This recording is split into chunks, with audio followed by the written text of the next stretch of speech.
سمجھ میں آ گیا۔ میدان محشر ایک سخت دن ہوگا کہ تماموں کو اپنی اپنی قبروں سے اٹھایا جائے گا۔ آدم علیہ السلام سے لے کر کے قیامت تک پیدا ہونے والا آخری انسان سب کو اس میدان محشر میں جمع کر دیا، تمام کے تمام وہاں پر جمع ہوں گے۔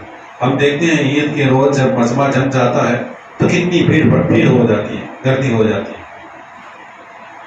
عیدگاہ پر جائیں تو اور زیادہ بھیڑ ہوتی ہے۔ حج اور عمرہ پر جائیں تو وہاں دیکھتے ہیں کہ انسانوں کا سمندر نظر آتا ہے۔ یہ تو دنیا کے چنندہ لوگ ہوتے ہیں جو وہاں پر پہنچے ہو، تو اتنی بھیڑ ہوتی ہے۔ تھوڑا تصور کریں کہ میدان محشر، وہ میدان، اس میدان کے سوا کوئی میدان نہیں ہوگا، اور وہاں پر آدم علیہ السلام سے، یعنی دنیا میں پیدا ہونے والے پہلے شخص سے لے کر قیامت تک کا آخری شخص جو پیدا ہوگا، ان تماموں کو، مرد ہو یا عورت ہو، جوان بوڑھے، سب کو جمع کر دیا۔ تو کتنی بھیڑ ہوگی، کتنی تعداد ہوگی، انسانوں کا ایک سمندر ہوگا جو لہرا رہا ہوگا۔ یہ تمام لوگ وہاں پر جمع ہوں گے۔ سورج گرمی کے دنوں میں تھوڑا قریب ہوتا ہے تو ہمیں گرمی کی شدت برداشت نہیں ہوتی، اس وقت سورج اور قریب ہوگا، گرمی کا بہت زیادہ عالم ہوگا، پسینہ پسینہ ہوگا، جو شخص جتنا گناہگار ہوگا اتنا پسینے میں ڈوبا ہوا ہوگا، زمین تابے کی ہوگی، سایہ کوئی نہیں ہوگا۔ ایسے عالم میں ہر کوئی چاہتا ہوگا کہ یہ جو کارروائی کے لیے ہمیں جمع کیا گیا، ہمیں وہاں کس لیے جمع کیا گیا ہوگا؟ ہماری نیکیاں، ہمارے گناہ، اس کا حساب و کتاب کرنے کے لیے۔ ہم نے دنیا میں کیسی زندگی گزاری، اس کا حساب و کتاب کرنے کے لیے، اور پھر اس کے اعتبار سے ہمیں جنت یا دوزخ کا فیصلہ سنانا ہوگا۔ یہ فیصلے کا دن ہوگا، اس فیصلے کے لیے ہمیں وہاں پر جمع کر دیا گیا ہوگا۔ یہ کارروائی ہونی ہوگی، ہماری نیکیاں، ہمارے گناہ تولے جانے والے ہوں گے، سوال و جواب ہونے والے ہوں گے۔ اس کارروائی کے لیے ہمیں وہاں پر جمع کیا گیا ہوگا، لیکن وہ ایسا عالم ہوگا، ایسی سختی ہوگی کہ ہر ایک چاہتا ہوگا کہ یہ جو کارروائی کے لیے ہمیں یہاں لایا گیا ہے جلدی سے شروع ہو جائے تاکہ ہم اس پریشانی سے بچ جائیں۔ ہر کوئی چاہتا ہوگا کہ یہ کارروائی جلدی سے شروع ہو۔ تو پھر سب کہیں گے کہ اب ہمیں اس کارروائی کو جلدی سے شروع کرنا ہے تو ہمیں کسی سے سفارش کروانی ہوگی۔ تو سب کے سب جمع ہوں گے اور حضرت آدم علیہ السلام کے پاس جائیں گے اور کہیں گے کہ اے آدم علیہ السلام، آپ اللہ کے پہلے نبی ہیں، آپ کو اللہ نے اپنے دستے قدرت سے تخلیق دیا، آپ کو اللہ تبارک و تعالیٰ نے فرشتوں سے سجدہ کروایا۔ آدم علیہ السلام کی خصوصیات ہیں، فرشتوں کو سجدہ کرنے کا حکم دیا تھا آدم علیہ السلام، فرشتوں سے آپ کو سجدہ کروایا، آپ کو تمام چیزوں کے نام سکھائے گئے، اور آپ کے ذریعے سے ہی بنی انسان کی نسل دنیا میں پھیلی۔ تو آپ اللہ کی بارگاہ میں ہمارے لیے سفارش کریں کہ اللہ جلدی سے اس کارروائی کو شروع کر۔ تو آدم علیہ السلام کہیں گے کہ نہیں، میں اس کام کے لیے نہیں بنایا، مجھ سے بھی ایک خطا سرزد ہوئی تھی، مجھے ایک پھل کو کھانے سے منع کیا گیا تھا اور میں بہک کر اس پھل کو میں نے کھا لیا تھا، اور شفاعت کا حق مجھے نہیں ہے، تو لہٰذا تم ابراہیم علیہ السلام کے پاس جاؤ، چلو میں بھی تمہارے ساتھ چلتا ہوں۔ آدم علیہ السلام بھی اور تمام لوگ ابراہیم علیہ السلام کے پاس آئے۔ لوگ کہیں گے کہ اے ابراہیم، آپ اللہ کے خلیل ہیں، اللہ نے آپ کو اپنا خلیل کہا، اللہ نے آپ کو آگ سے بچایا، آپ ہمارے حق میں سفارش کریں کہ اللہ جلد سے جلد اس کارروائی کو شروع کرے، میدان محشر کی کارروائی کو جلد سے جلد شروع کریں تاکہ ہم اسے نجات پا جائیں۔ تو ابراہیم علیہ السلام فرمائیں گے کہ نہیں، میں اس کام کے لیے نہیں بنا، مجھے اس بات کی اجازت نہیں دی گئی، میں نے بھی 3 باتیں ایسی کہی ہیں جنہیں جھوٹ کہا جاتا ہے، وہ اپنی 3 چھوٹی بات کہنے کا اجر پیش کریں گے۔ پہلا جھوٹ انہوں نے اس وقت کہا تھا جب ان کی قوم نے کہا کہ تم بھی ہمارے ساتھ میلے کو چلو، تو انہوں نے کہا تھا کہ نہیں، میں بیمار ہوں۔ پھر جب بتوں کو توڑا تھا، پوچھا گیا کہ کس نے بتوں کو توڑا ہے، تو آپ نے فرمایا تھا کہ اس بڑے بت سے پوچھو کہ اس نے توڑا ہوگا. اور تیسرا، جب بادشاہ نے آپ کو اور آپ کی بیوی کو قید کر لیا تھا اور پوچھا تھا کہ یہ کون ہے، تو آپ نے کہا تھا کہ یہ میری بہن ہے، اسلامی بہن ہے. تو ان باتوں کا ذکر کریں گے، کہیں گے کہ مجھے بھی شفاعت کا، سفارش کا حق نہیں ہے، لہٰذا تم موسیٰ علیہ السلام کے پاس جاؤ. وہ اللہ کی کلیم ہے، اللہ نے ان سے کلام کیا، طور پہاڑ پر بلا کر ان سے بات کی. تو تمام لوگ اور تمام نبی مل کر حضرت ابراہیم علیہ السلام کے ساتھ موسیٰ علیہ السلام کے پاس آئیں گے اور ان سے عرض کریں گے کہ اے موسیٰ علیہ السلام، آپ کو اللہ نے آپ کے ساتھ بات کی ہے، آپ کو بڑا شرف حاصل ہے. آج آپ ہمارے حق میں سفارش فرمائیں کہ اللہ تبارک و تعالیٰ اس میدان محشر کی کارروائی کو جلد سے جلد شروع کرے. تو موسیٰ علیہ السلام بھی فرمائیں گے کہ نہیں، مجھے اس بات کی اجازت نہیں دی گئی، اس بات کی اجازت مجھے نہیں دی گئی. اللہ تبارک و تعالیٰ کا غضب آج زور پر ہے، میں یہ کام نہیں کر سکتا. میرے ہاتھوں سے بھی ایک خطا ہوئی تھی، میں نے ایک قبطی کو مارا تھا اور وہ قتل ہو گیا تھا. تو لہٰذا تم عیسیٰ علیہ السلام کے پاس جاؤ جو اللہ کی روح ہے، اللہ کا کلمہ ہے. سب مل کر عیسیٰ علیہ السلام کے پاس آئیں گے. تو عیسیٰ علیہ السلام بھی فرمائیں گے کہ نہیں، مجھے بھی شفاعت کرنے کا اذن نہیں دیا گیا، لہٰذا تم محمد مصطفیٰ صلی اللہ تعالیٰ علیہ وآلہ وسلم کی بارگاہ میں جاؤ. سب مل کر، تمام انسان اور تمام نبی مل کر حضور صلی اللہ تعالیٰ علیہ وآلہ وسلم کی بارگاہ میں حاضر ہوں گے اور ان سے عرض کریں گے کہ یا محمد رسول اللہ صلی اللہ تعالیٰ علیہ وآلہ وسلم، آپ اللہ کی بارگاہ میں سفارش کریں کہ اللہ تبارک و تعالیٰ اس میدان محشر کی کارروائی کو جلد سے جلد شروع کرے. تو حضور صلی اللہ تعالیٰ علیہ وآلہ وسلم فرمائیں گے کہ ہاں، اللہ تبارک و تعالیٰ نے مجھے سفارش کرنے کا اذن دیا ہے، اجازت دی ہے. آج میں سفارش کروں گا، اللہ کی بارگاہ میں التجا کروں گا. اور پھر حضور سفارش فرمائیں گے تو پھر اس میدان محشر کی کارروائی کا آغاز ہوگا. اس مقام کو مقام محمود کہتے ہیں. اللہ تبارک و تعالیٰ حضور صلی اللہ علیہ وسلم کو وہ مقام عطا فرمائے. اب میدان محشر کی کارروائی کا آغاز کیسے ہوگا، ابتدا کیسے ہوگی؟ ہم کوئی محفل سجاتے ہیں، محفل شروع کرتے ہیں تو اللہ کی حمد و ثنا سے کرتے ہیں، الحمدللہ رب العالمین. جب بھی بیان میں کرتا ہوں الحمدللہ رب العالمین سے شروع، اللہ کی تعریف کر کے ہم بیان کا آغاز کرتے ہیں. اپنی کوئی بھی مجلس ہوگی تو اللہ کی تعریف کے ساتھ اس مجلس کا آغاز کیا جاتا ہے، قرآن مجید کی تلاوت کے ساتھ اس کا آغاز کیا جاتا ہے. اب میدان محشر کی کارروائی کا آغاز کیسے ہوگا؟ تو کتابوں میں لکھا ہے کہ سب سے پہلے تمام لوگوں کو وہاں پر جمع کر دیا گیا ہوگا. ابھی میں نے بتایا کہ اتنی بھیڑ ہوگی کہ آدم علیہ السلام سے لے کر، یعنی اس دنیا میں پیدا ہونے والے پہلے شخص سے لے کر قیامت تک پیدا ہونے والا آخری شخص، ہر مرد اور عورت کو اس میدان میں جمع کر دیا گیا. تو اتنی تعداد، اتنی بھیڑ وہاں پر ہوگی، لیکن اللہ تبارک و تعالیٰ کی قدرت کا یہ منظر ہوگا کہ وہاں پر جو بھی کہا جائے گا وہ ہر ایک برابر سنے گا. جس طرح ہم اس لاؤڈ اسپیکر کے ذریعے جو ہے ہر ایک کوئی بات سن سکتا ہے، دور بیٹھنے والا، نزدیک بیٹھنے والا، تو اسی طرح اللہ تبارک و تعالیٰ کی قدرت کا منظر ہوگا کہ اتنی لوگوں کی بھیڑ ہونے کے باوجود ہر ایک جو ہے اس کارروائی کو اپنی آنکھوں سے دیکھ بھی رہا ہوگا، سن بھی رہا ہوگا. ہر کوئی اس کارروائی سے بالکل آگاہ ہوگا. جیسے سامنے بیٹھنے والا شخص ہوتا ہے، ایسے آخری شخص بھی اسی طرح آگاہ ہوگا. اور اللہ تبارک و تعالیٰ کی قدرت سے کسی میں آواز کرنے کی، بات کرنے کی ہمت نہ ہو. سب کے سب خاموش ہوں گے، ایک دم سناٹا چھایا ہوا ہوگا. اور پھر میدان محشر کی کارروائی کا آغاز ہوگا. تو میدان محشر کی کارروائی کا آغاز خود اللہ تبارک و تعالیٰ فرمائے.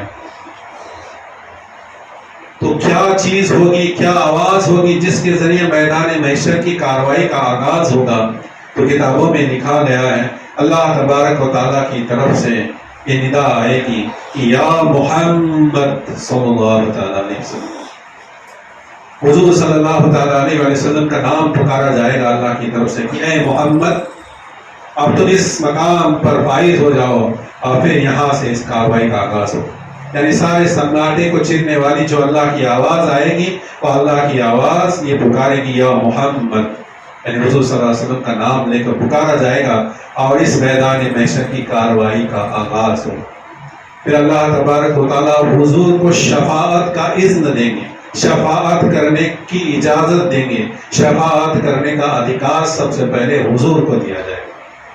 پھر حضور صلی اللہ تعالیٰ علیہ وآلہ وسلم جس کی سفارش فرمائیں گے اللہ تبارک و تعالیٰ اس شخص کو بخش دے. یہ میدان محشر کی کاروائی میں حضور کے عظمت کا، فضیلت کا عالم ہوگا. اسے مقام محمود کہتے ہیں اور اس کا اللہ نے وعدہ فرمایا. اسی لیے تو ہم ہر وقت جب نماز میں کے لیے آزان ہوتی ہے تو آزان کے بعد جو ہم دعا کرتے ہیں اس کا مطلب ہی یہی ہوتا ہے کہ اے اللہ تبارک و تعالیٰ تو ہمارے حضور کو وہ مقام عطا کر جس کا تو نے ان سے وعدہ فرمایا، اور وہ مقام عطا فرمانے کے بعد ہمیں ان کی شفاعت عطا فرما. ہم دو چیز مانگتے ہیں، ایک اللہ سے مانگتے ہیں کہ اللہ تو نے حضور کے لیے جو مقام دینے کا وعدہ کیا ہے وہ مقام انہیں عطا فرما اور ہمیں حضور کی شفاعت نصیب فرما. یہ بہت بڑی دعا ہے اور یہ بہت بڑی امت محمدیہ صلی اللہ علیہ وسلم کی بڑی نعمت ہے ہمارے لیے کہ ہم حضور کے صدقے میں یہ دعا مانگتے ہیں. ورنہ ہم جانتے ہیں کہ ہم جیسے نماز پڑھتے ہیں تو ہماری نماز میں نہ جانے کتنی کمیاں ہوتی ہیں، نہ جانے کتنے نقص ہوتے ہیں. ہم جب وضو کرتے ہیں تو ہمیں پوری طرح سے اطمینان نہیں ہوتا کہ ہمارا وضو بھی ٹھیک سے ہوا ہے یا نہیں. جب نماز پڑھتے ہیں تو ہمارے دل کو اطمینان نہیں ہوتا کہ ہم نے نماز صحیح ادا کی ہے یا نہیں کی ہے. ہم نے روزہ رکھا ہے، روزہ صبح کو سحری کرتے ہیں، شام کو افطار کرتے ہیں، لیکن ہمیں یقین نہیں ہوتا کہ ہم نے اسے صحیح حق کے ساتھ ادا کیا ہے یا نہیں. دن بھر کھانے پینے سے تو رکے رہے لیکن جھوٹ بھی بولا ہے، غیبت بھی کی ہے، ہنسی مذاق بھی کیا ہے، فضول باتوں کی طرف بھی الجھے ہیں. حج کرتے ہیں، بہت تکلیف اور بہت مشقت کی عبادت ہے حج کر. اللہ جسے وہ سعادت عطا فرماتا ہے وہ لوگ بڑے خوش قسمت ہوتے ہیں. انہوں نے دیکھا ہے کہ سفر کی تکلیف کو برداشت کرتے ہوئے اتنی بھیڑ میں وہاں پر جانا اور وہاں پر جو ارکانات ہیں ان ارکانات کو احرام کی حالت میں ادا کرنا ایک بہت محنت اور کشمکش کا کام ہوتا ہے، تھکانے والا کام ہوتا ہے. جب یہ ادا کرتے ہیں تو بھی دل میں ایک شک اور شبہ رہ جاتا ہے کہ میں نے سارے ارکان ٹھیک سے ادا کیے ہیں یا نہیں. کہنے کا مطلب کیا ہے کہ ہماری نماز، ہمارے روزے، ہمارا حج، ہماری زکوٰۃ، ہمارا صدقہ، ہمارا خیرات، ہم جو بھی کچھ کر رہے ہیں نیکیاں، اس پر ہمیں پوری طرح سے اعتماد، بھروسہ نہیں ہے کہ یہ ہمیں کل بخشوائیں گے. کچھ نہ کچھ خامیاں رہ جائیں گے، لیکن ہمیں اس بات کی گارنٹی ہے کہ حضور سفارش فرمائیں گے تو ہماری بخشش ہو جائے گی. حضور سفارش فرمائیں گے تو ہماری بخشش ہو جائے گی. اس لیے ہم ہر نماز میں جب آزان ہوتی ہے تو اس کے بعد دعا مانگتے ہیں کہ اللہ ہمیں حضور کی سفارش نصیب فرما، حضور کی سفارش نصیب فرما. اگر کوئی اس دعا کا اہتمام نہیں کرتا، دن میں کم سے کم 5 مرتبہ جب آزان سنے تو ضرور اس دعا کو مانگیں جو آزان کے بعد کی دعا ہے. اسے یاد کریں اور اسے پڑھا کریں. اور جب تک یاد نہیں ہے بس ان 2 الفاظوں کے اپنی زبان میں بھی مانگیں گے تب بھی کافی ہوگا. کیا کہ اے اللہ تو حضور کو مقام عطا فرما جس کا تو نے ان سے وعدہ فرمایا اور ہمیں ان کی شفاعت نصیب کرے. حضور کی شفاعت کی امید رکھیں اور حضور نے جو باتیں ہمیں کرنے کو کہی ہیں ان باتوں پر عمل کریں.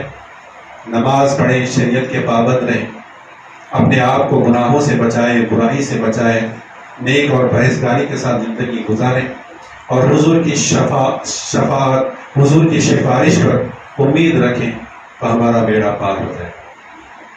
تو آج کی جمعہ مجھے حضور صلی اللہ علیہ وسلم کا وہ مقام کہ جس کے بارے میں مقام محمود کہا جاتا ہے اس کے بارے میں گفتگو کرنی تھی، لیکن یہ گفتگو بہت طویل وقت کی حامل ہے. اسے بہت بڑا وقت لگتا ہے پوری طرح سے سمجھانے کے لیے.